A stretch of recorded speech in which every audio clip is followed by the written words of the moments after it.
Tennessee starting pitcher Drew Beam now coming on to talk, preview the season here in a little bit. Drew, I appreciate you coming on, man, and it's exciting time. I mean, you guys are about to get going here in just about 2 weeks. Yeah, absolutely. Thank you for having me on. And yeah, we're getting going, ready to get started here in a couple weeks now.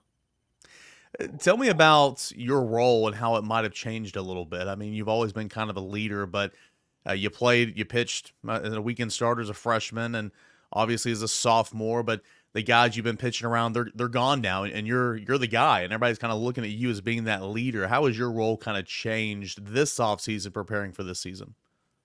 Yes, sir. I mean, main thing is going from that younger guy, kind of learning under other people and just taking in a lot of things, to being the kind of veteran of the squad, and really trying to give my 2 cents to everybody and letting everybody, piece things and pick things off of me and my experiences that I've had, kind of being the older, one of the more experienced guys in our staff this year. So yeah, just that whole aspect changes, going from, being the last couple of years being surrounded by guys like Redmond Walsh, Camden Sewell, and Dolander last year. I mean, it's just those guys had a lot more experience than I did, and I could, pick and feed off of them and learn some things from them every single day. And so now I'm kind of trying to be that guy for the younger cats on the team this year. One thing when you look at this upcoming season that might be different for you, you may ask to be pitching on Friday nights. You may ask to, take the ball on Saturday and not just be that Sunday stopper, if you will. Such a great role for you the last couple of years, because you could sweep a series, you could win a series, you could salvage a series. I mean, it's really kind of a critical role there that you were really good in. But if you were to be asked to take the ball on Friday or Saturday, how does that change, if anything, for you? I think the biggest really turn or change in anything is going to be timing of the day. I mean, most Sunday games we're playing that noon 1 o'clock start. So it's it's a pregame breakfast, and then you're playing. There's not other meals in there and stuff like that. I think the biggest thing, them Friday and Saturday night games are they're usually night games. So daily routine will change if it comes to that. So that'll be a little learning curve, but I've seen other guys do it, so it shouldn't be too hard to adjust to. And then another thing is, I mean, it's different pitching during the night than it is during the day. During the day, it's a lot hotter. Early season, it's definitely a lot colder during night games. Sometimes that sun can save you, even if it's 30 degrees outside. Just having that sun hitting you feels real nice on you. So, subtle adjustments or stuff like that. But all in all, the game plan and how we attack and how I'm gonna go after hitters really won't change, regardless of the day I'm throwing on. So, really excited to see where things are and how things go this season. Spent some time with USA Baseball over the summer, as we can see the jerseys there behind you. I know that was a cool experience for you, and you did well. Went through fall and everything. What have you done this offseason to try to better your game? Maybe work on select pitches, maybe endurance, whatever the case is. What have you done this offseason to try to get better specifically?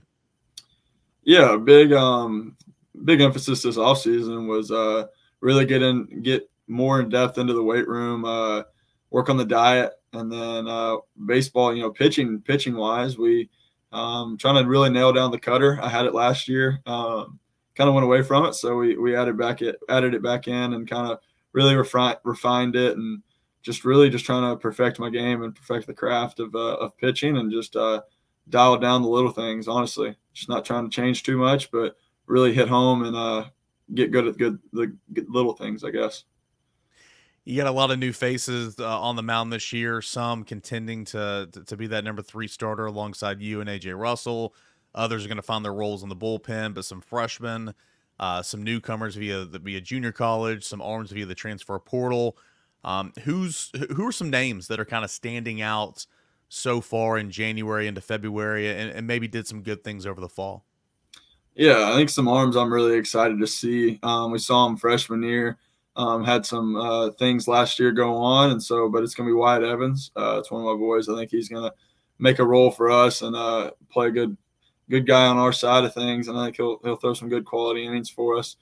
Some other names, another lefty, Chris Stamos from Cal. He's a new face in Knoxville, but he's been around the game for a while, so he's going to do us some good to get us some good innings.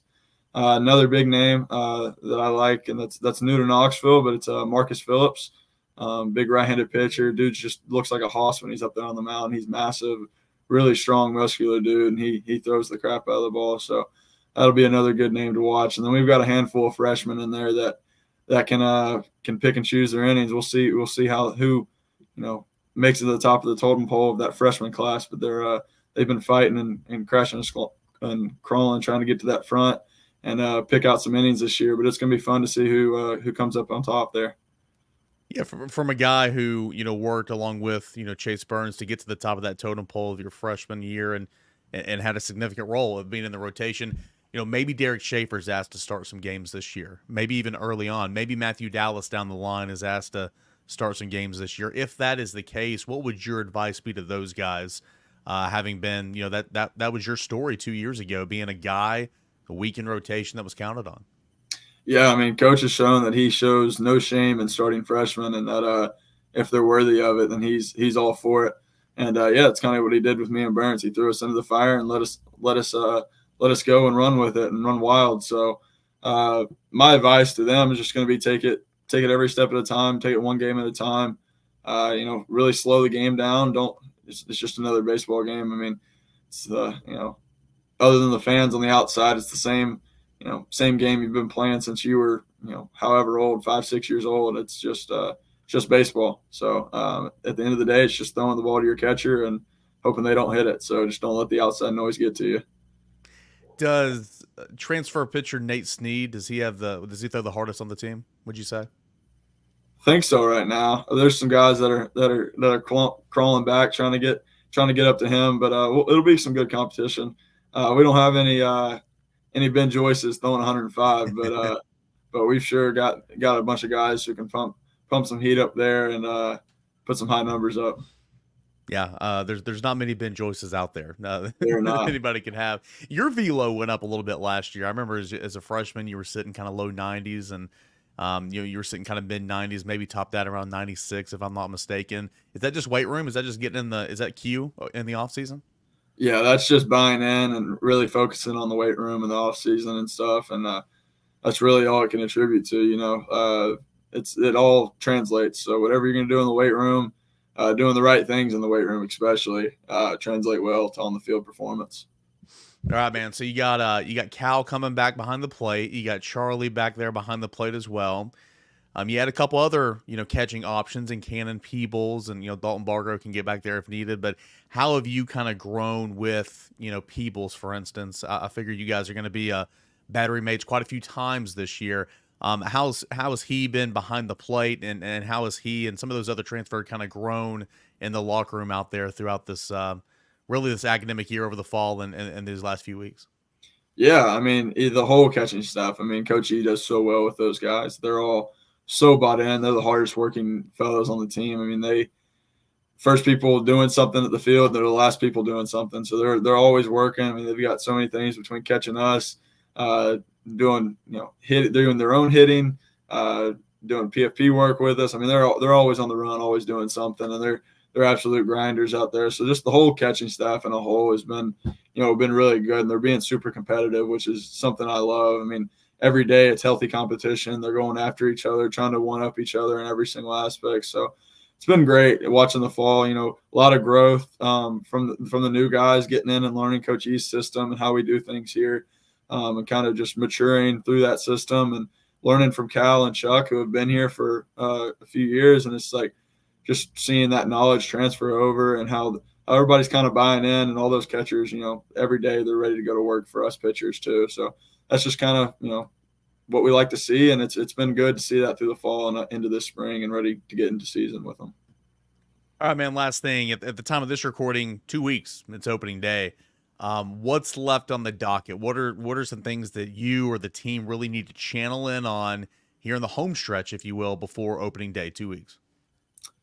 Yeah, I mean, just keep building together to get to a team aspect of things. Right now we're playing each other every single day and stuff like that. So I mean, just it's constant competition against each other. But here in a few weeks, we'll dial in and we'll start going as one whole team, where every single player is pulling the same rope versus pulling against each other, playing each other right now, being competitive.